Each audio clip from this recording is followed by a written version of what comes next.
magha-harvest ngayon at magluluto ako ng hipon, sinabawan na hipon. Yan. Mayroon tayong sili, mayroon tayong na-harvest na tanglad, ayan. Mayroon dahon ng sibuyas din, kangkong, dahon ng kangkong, dahon ng kamuti, ayan. Yan yung ating ulam ngayon. Sarap. Ang init sa labas, grabe. Ayan yung ating kamatis. Ayan, nag-harvest tayo. Nadagdagan na naman yung ating mga kamatis, guys. At yung iba pamimigay natin yan. Ayan. Yung mga hilaw na pinitas mo nakaraan, hinog na rin. Grabe, pulang-pula sila, oh. Oh, diba? Kompleto, Ricardo, yung ating lulutuin ngayon. Hindi na natin kailangan bumili. Ayan.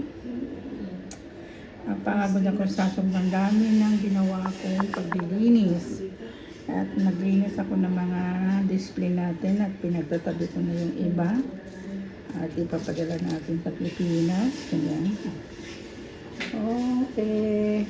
Magluluto na tayo.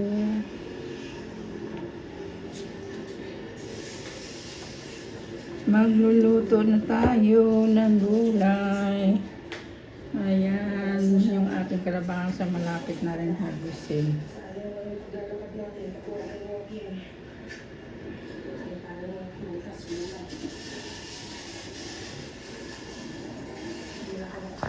Okay, go. Okay, go.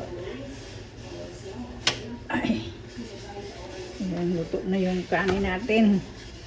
Kuha tayo ng lang na paglutuan natin.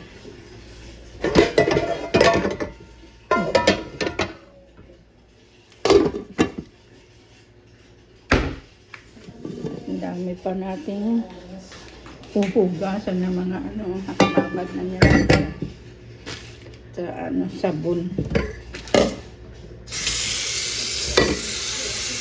Nakababad na yan. Ayun, ito sa labas.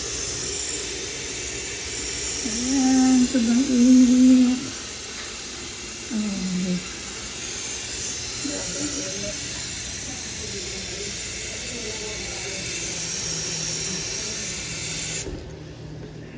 Okay.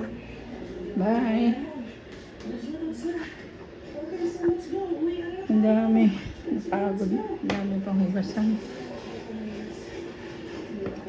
Naglinis ng estante, naghugas, naggabi, anong oras na tulog.